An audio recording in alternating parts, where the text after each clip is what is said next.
Today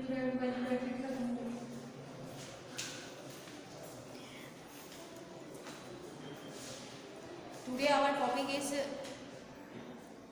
Fermi resonance over tone, combination band and factor affecting on stitching vibration. आज के topic में हमें यही डिस्कस करना है। प्रीवियस लेक्चर में मैंने आपको ये बताया था कि what is the fundamental vibration and stitching and bending, इन दोनों के बारे में मैंने आपको इन्फॉर्मेशन दी थी और उसके बाद इनकी हमने टाइप्स भी देखी थी, एनिमेटेड वीडियो भी देखी थी जिसमें हम ये बता रहे थे कि स्टिचिंग वाइब्रेशन में आपके पास क्या होता है और बेंडिंग वाइब्रेशन में आपके पास क्या होता है। आज के लेक्चर में हमारे पास ये होगा कि what are the Fermi resonance. आप अगर ये देखें कि फर्मी रेजोनेंस क्या है और स्टिचिंग बैंड क्या है, कम्बिनेशन बैंड क्या है और डिफरेंस बैंड क्या है। आज के लेक्चर में हमें स्पेक्ट्रोस्कोपी की ये दो इंपॉर्टेंट टाइप्स सीखेंगे। The first one is combination band.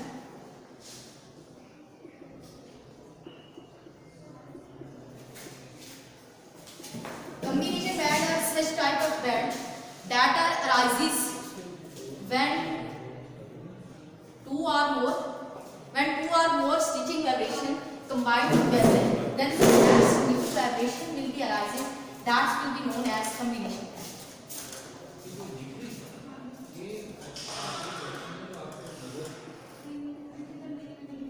अगर आप ये देखें कि कम्बिनेशन बैंड की डेफिनेशन के अकॉर्डिंग मैंने ये कहा कि such type of band that arises by the mutual combination of two or more type of fundamental vibration is known as combination band।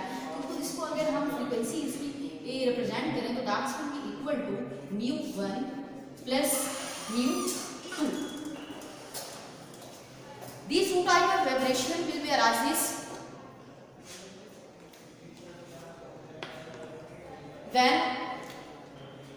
μ1 fundamental vibration, if this one vibration will be belong to stitching vibration, symmetric stitching vibration or asymmetric vibration, when it will combine to bending vibration, that will be scissoring or rocking, the new type of vibration that will be arises will be the sum of these two type of frequencies।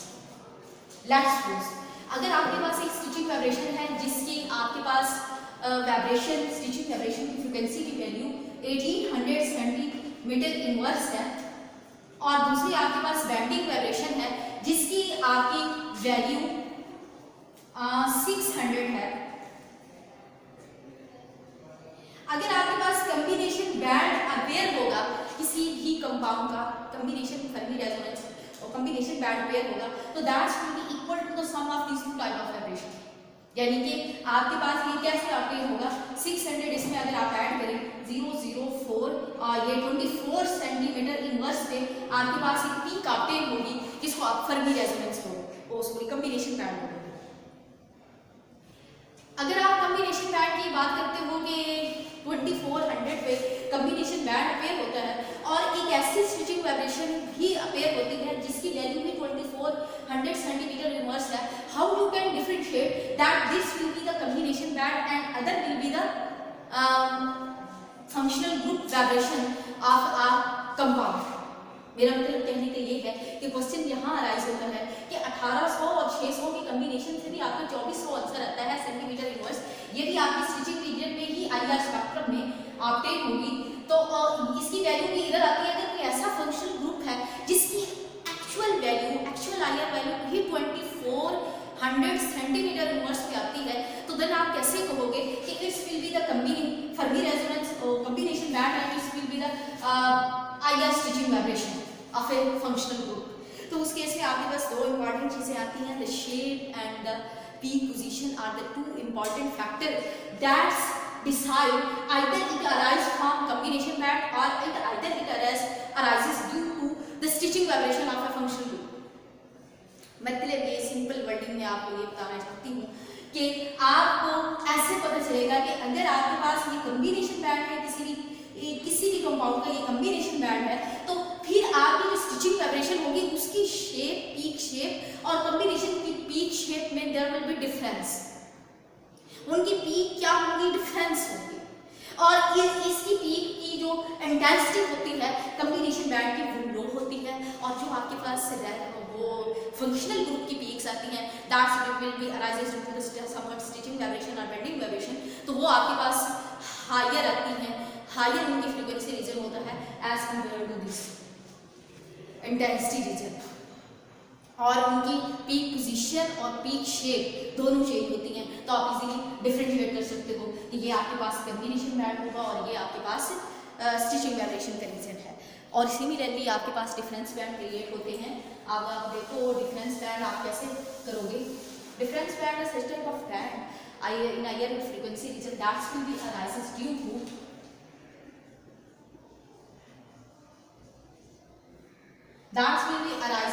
due to the difference between the two vibrations। अब इसमें आपको क्या करना होता है कि आपके पास μ1 will always greater in number, ये ऐसे टाइप की वाइब्रेशन अराइज होती हैं जो कि आपकी दो टाइप की वाइब्रेशन के डिफरेंस के इक्वल होती हैं, और ये कभी भी नेगेटिव वैल्यू नहीं होती। आप कभी ये मत सोचें कि हमारे पास ऐसा होगा कि ये तो मैडम ने लिख दिया कि μ1 एंड μ2 इस इधर माइनस कर दी, अब आपकी जो वाइब्रेशन होगी वो आपका माइनस का आंसर लास्ट सपोज अगर ये 600 हो और ये 1800 हो तो हमारा माइनस नेगेटिव में आंसर आएगा। कभी भी नहीं ऐसा होगा। कम्बिनेशन बैंड भी आपकी पॉजिटिव वैल्यू पे होंगे, नेगेटिव वैल्यू पे आपका यह स्पेक्ट्रम लेना बहुत ज़्यादा इजी नहीं होता, पॉजिटिव ही आता है।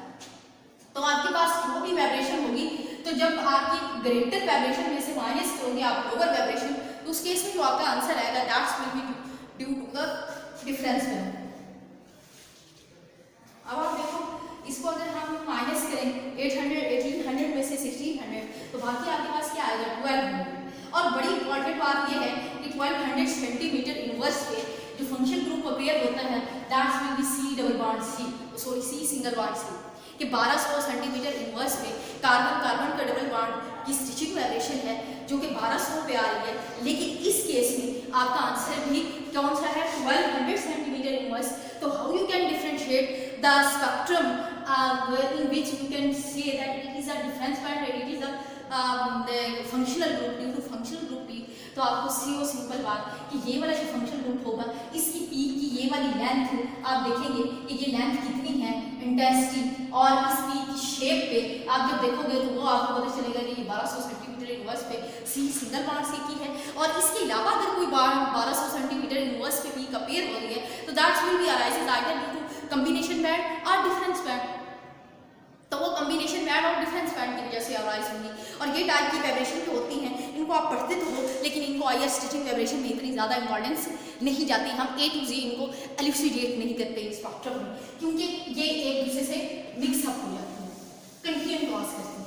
हाँ, उस केस में हम जरूर इनको करते हैं जब हमारे पास कोई ऐसा कंपाउंड हो जिसका डिफरेंस बैंड इस रेंज में अपेयर होता हो और वो उसकी स्ट्रक्चर एलुसिडेशन का मेन इंपॉर्टेंट पर्पस हो, वो उसकी बेसिक हो, तो उस केस में हम कम्बिनेशन बैंड और डिफरेंस बैंड को स्पेक्ट्रम में एलुसिडेट करते हैं। लेकिन डेली लाइफ में, डेली कंपाउंड्स में आप इसको ज़्यादा एलुसिडेट नहीं करते। आपके लेवल पे कम्बिनेशन बैंड और डिफरेंस बैंड को एलुसिडेट करना या इनको इंटरप्रेट करना किसी भी कंपाउंड की तो इतना ज़्यादा इंपॉर्टेंस नहीं रखता, लेकिन इसकी डेफिनेशन बहुत ज़्यादा इंपॉर्टेंट रखती है और इसके कंसेप्ट बहुत इंपॉर्टेंट होता है। सेकंड आपके पास टाइप अराइज होती है फंडामेंटल वाइब्रेशंस की 6 टाइप के अलावा अदर टाइप्स, उसमें आपके पास होती है ओवरटोन। बच्चे ओवरटोन में आपके पास इस तरह से कुछ रिजल्ट्स आते हैं कि such type of vibration that's will be arises, such type of vibration that will be arises by the absorption of compound, by the absorption of higher frequency of compound from lowest level energy level to possible highest energy level. This type of frequency is known as overtone। अब आप देखें इसको आप कैसे define करोगे, आप इस तरह से बच्चे डिफाइन करेंगे। लेट्स सपोज ये आपके पास 1 था, ये 2 था, ये 3 था, 4 5 6 and 7 and 7 is the maximum level energy level. Overtone कब अपेयर होगी? ओवरटोन तब अपेयर होगी जब आप सैंपल के ऊपर रेडिएशन फॉल करोगे। आया रेडिएशन आपने फॉल की, किसी लोवेस्ट एनर्जी से, जो कि आपके पास 0 लेवल था, उससे उसकी 1 तक भी एक्साइटेशन हुई अब्जॉर्प्शन के बाद, उसकी एक्साइटेशन हुई n लेवल तक, 7th लेवल तक। तो such type of stitching vibration that will be arises due to the maximum excitation of compound when higher radiation fall on them is known as overtune। अच्छा, ओवरटून की सबसे important बात ये होती है कि ओवरटून किन कंपाउंड, कौन से कंपाउंड शो करते हैं?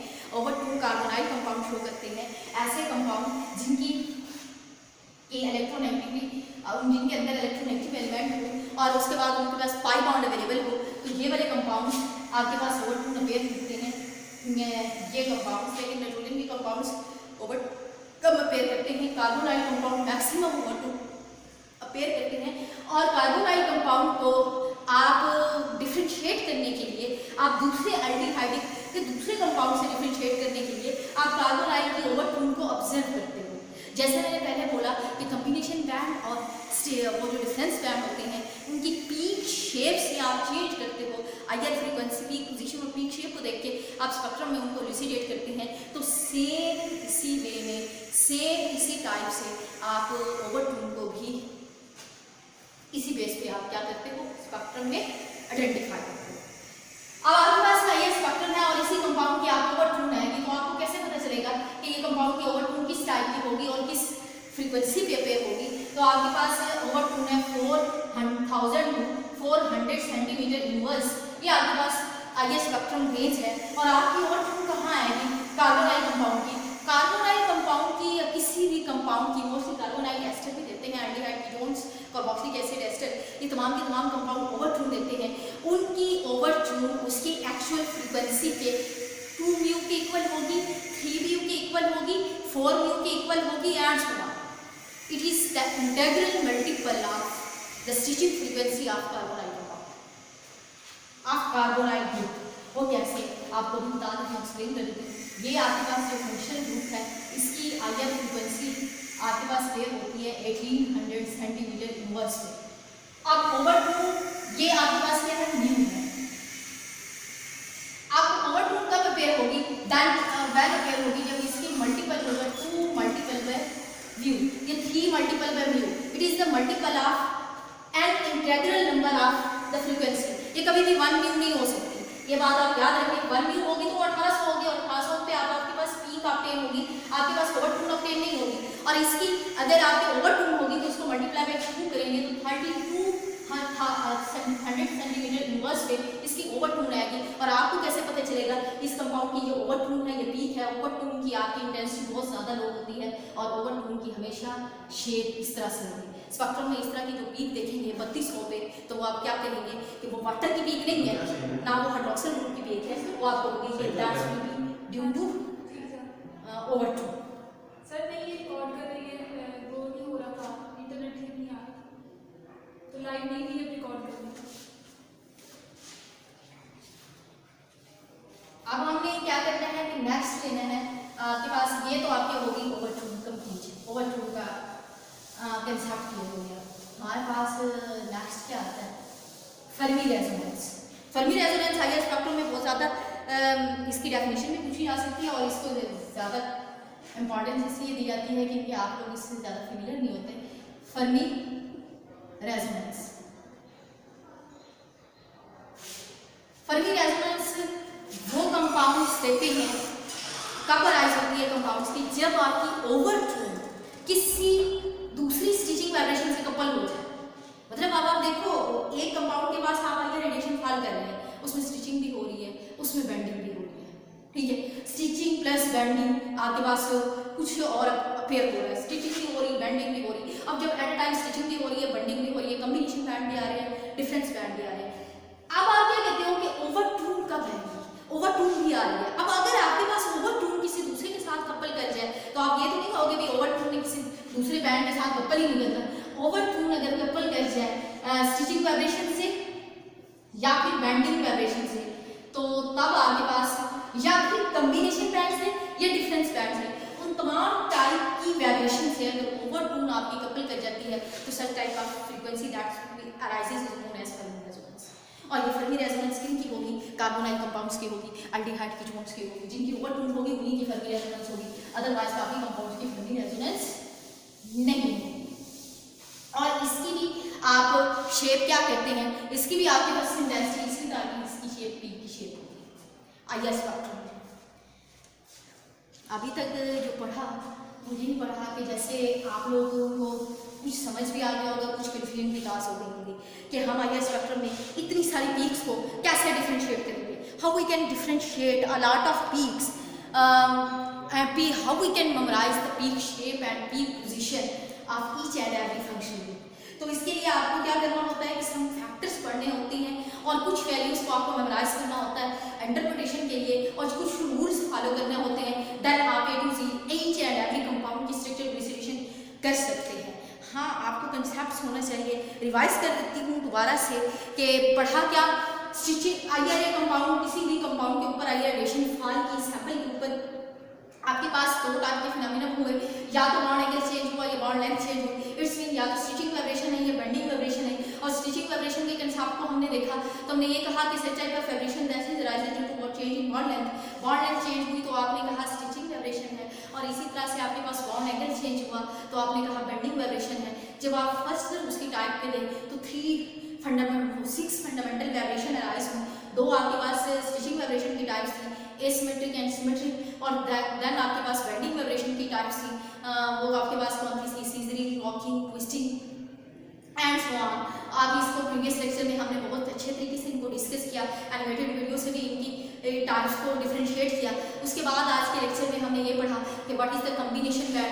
कॉम्बिनेशन बैंड को आपने कैसे कहा कि किस तरह से होगा कि such type of band that will be arises to the combination of two vibrations.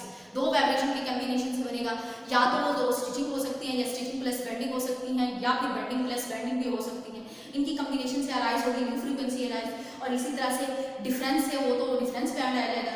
और अगर आपके पास इस तरह से हो कि आपकी मैक्सिमम एक्साइटेशन हो जाए आईआर कंपाउंड के अब्जॉर्प्शन से, तो आपके पास ओवरटोन ऑप्टेन होगी। अगर ओवरटोन कपल कर जाए किसी भी फंडामेंटल वाइब्रेशन से, तो तब आपके पास फर्क रेजोनेंस ऑप्टेन होगी। ये तमाम टाइप की वाइब्रेशन की टाइप पढ़ने के बाद आपको आज के लेक्चर में एक हम थोड़ा सा स्टार्ट कर देते हैं factor affecting on IR stretching vibration, या आईआर वाइब्रेशन भी बोल सकते हो। स्टिचिंग। अच्छा, एक और बात बहुत इंपॉर्टेंट है ये चीज़ कि हम स्टिचिंग वाइब्रेशन को ज़्यादा डील करते हैं, बेंडिंग को बहुत कम डील करते हैं, क्योंकि बेंडिंग वाइब्रेशन अगर आप इनऑर्गेनिक में जाए तो तब आप उनको एलुसिडेट करते हो, ज़रूर आपको एलुसिडेट करना होती है।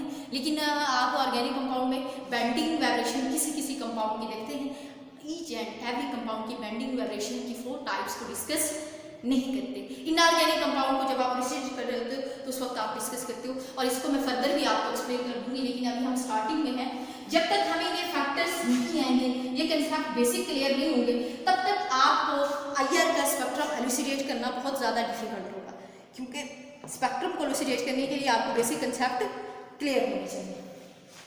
स्टिचिंग वाइब्रेशन का आपका रीजन कौन सा होता है, अब ये आपको वैसे भी क्लियर होगा। लास्ट में इस सेक्शन में मैंने ये बोला था कि 4000 सेंटीमीटर इनवर्स से आपको 1200 सेंटीमीटर इनवर्स तक जो रीजन होता है उसको आप स्टिचिंग वाइब्रेशन का रीजन कंसीडर करते हो।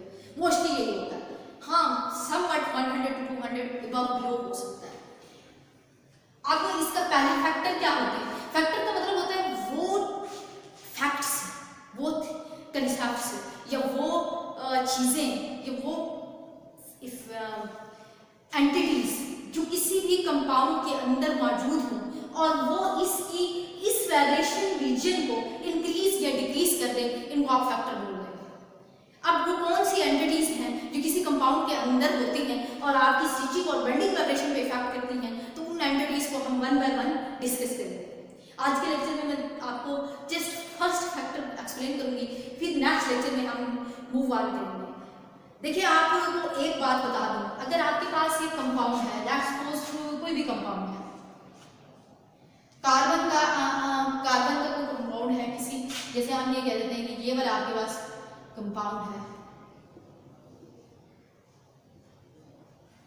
इसकी आपने सैंपल की आईआर ली, तो अब इस कंपाउंड IR, अगर ये एक कंपाउंड है, इसकी IR है, इसको आप बेसिक मान रहे हैं, तो इसके ऐसे कंपाउंड्स भी पॉसिबल हैं कि आप इधर NH3 लगा लें, दूसरे कंपाउंड इसका वो हो, तो उसको कोई NH2 लगा दें, तो उसको आप कैसे डिफरेंशिएट करोगे कि इस कंपाउंड से ये NH2 कैसे डिफरेंशिएट होगा।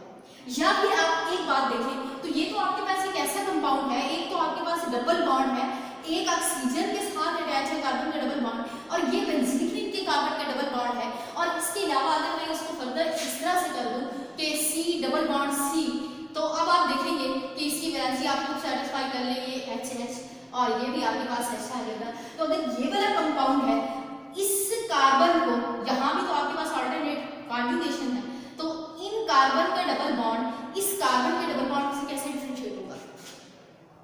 यही चीजें हमें IR में देखनी होती हैं कि अगर हम ये कहते हैं कि बेंजीन रिंग है और उसके साथ ये वाला कार्बन डबल बॉन्ड भी है, तो इस कार्बन डबल बॉन्ड की नेचर अलग है, और इस कार्बन डबल बॉन्ड की नेचर अलग है, और इस कार्बन डबल बॉन्ड की नेचर अलग है, और उसके अलावा सिंगल बॉन्ड्स भी पेयर हैं। अब आप देखो तो इस कार्बन डबल बॉन्ड के साथ एक H अटैच है, और इस कार्बन के साथ एक H ये वाला, एक H ये वाला, तो इन H की नेचर भी डिफरेंट है।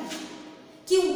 अगर आप देखो तो आपको कैसे पता चलेगा कि इन सबको हम कैसे डिफरेंशिएट करेंगे कि इसकी, अगर आप इसके कहते हो कि 1200 स्टिचिंग वाइब्रेशन है, इसकी कहते हो 1600 स्टिचिंग वाइब्रेशन है, और इसकी कहते हो 1800 स्टिचिंग वाइब्रेशन है, क्या ये आपने जो वर्ड यूज किया इन कंपाउंड्स के लिए उसका वो ठीक था, या फिर इन कंपाउंड की अगर आप किसी और तरह से सब्स्टिट्यूशन कर दें, मैं इधर भी CH3 लगा देती हूँ, तो इस सब्स्टिट्यूशन से क्या वो 1600 पे ही अपेयर होगी पीक? अगर वो 1600 पे अपेयर नहीं होती तो आप इसकी स्ट्रक्चर किस तरह से ड्रॉ करेंगे? स्ट्रक्चर जब आप ड्रॉ करते हैं तो आप ईच एंड एवरीथिंग को आपने बोर्ड पे ड्रॉ करना होता है। ये नहीं होता कि आप मिथाइल ग्रुप को निकाल दें, मिथाइल को निकाल दें, वो आपके पास कंपाउंड है, आपको अपने कंपाउंड के स्ट्रक्चर फार्मूला के अकॉर्डिंग उसके स्ट्रक्चर को इलुसिडेट करना होता है, और ईच एंड एवरी पीक को सेटिस्फाई करना होता है। तो इस केस में हमारे पास बहुत से फैक्टर आते हैं, और एक फैक्टर नहीं आता जिसको हम एक्सप्लेन करें, लॉट ऑफ फैक्टर्स हैं जिसको हम एक्सप्लेन करते हैं, और आइडिया स्पेक्ट्रम को इलुसिडेट करने के लिए हमारे लिए बहुत हेल्पफुल होते हैं। The first one factor is hybridisation.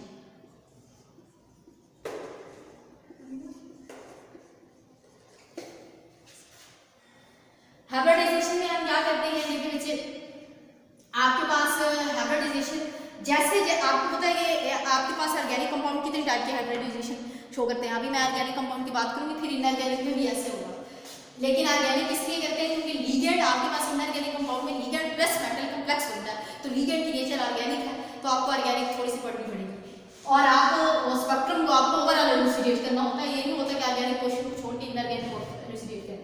आपके पास है हाइब्रिडाइजेशन फैक्टर। हाइब्रिडाइजेशन कितनी कंपाउंड्स, कार्बन की कितनी कंपाउंड में कितनी टाइप के हाइब्रिडाइजेशन शो करते हैं, या तो वो sp2 करेंगे, या फिर sp करेंगे, या फिर sp3 करेंगे। ये टाइप की आपकी हाइब्रिडाइजेशन कंपाउंड्स में इन्वॉल्व होती है। How you can differentiate sp2 carbon, sp carbon और sp3 कार्बन, यही होगा ना जो इसके पीछे जो भी है वर्ड्स अगर छोड़ दें। अब अगर आपके पास sp2 हाइब्रिडाइज होगी, डबल बॉन्ड होगा, ये होगी और ये होगी, इसको आप कैसे आगे स्टिचिंग वाइब्रेशन के अकॉर्डिंग इनको डिफरेंशिएट करेंगे। The most important thing is जैसे जैसे आपका एक रूल, थंब रूल याद कर लें कि जैसे जैसे s कैरेक्टर इंक्रीज होगा, इस s को ऐसे कर दें तो आपको आसानी से तैयार भी हो जाएगा, कभी भी ये फैक्टर नहीं भूलेगा कि s ये वाला ऐसे ऐसे कर दें कि as s character increase stretching vibration increase. ये आपका यूज होगा, ये ऐसे ही रहेगा, as the s character of hybridization increase the stitching vibration increase, value of stitching vibration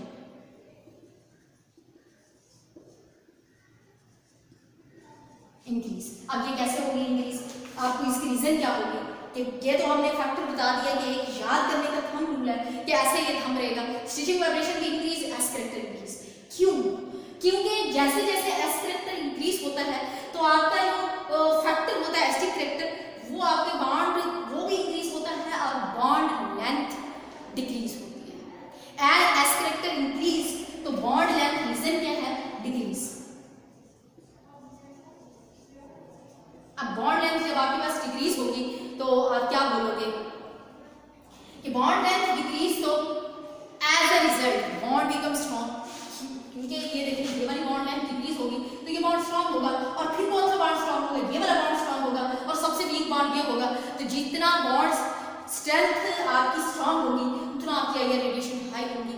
तो अब मैं आपको सो सिंपल बता दूं कि जैसे जैसे एक्स कैरेक्टर इंक्रीज होता है बॉन्ड स्ट्रेंथ इंक्रीज होती है, और bond strength is directly proportional to the stretching vibration, that's why आपकी स्टिचिंग वाइब्रेशन हाई होती है। अगर आप इसको देखें, इसकी वैल्यूज देखें तो ये आपके पास 1200 सेंटीमीटर इनवर्स पे आती है, ये आपके पास 1600 सेंटीमीटर इनवर्स पे आती है,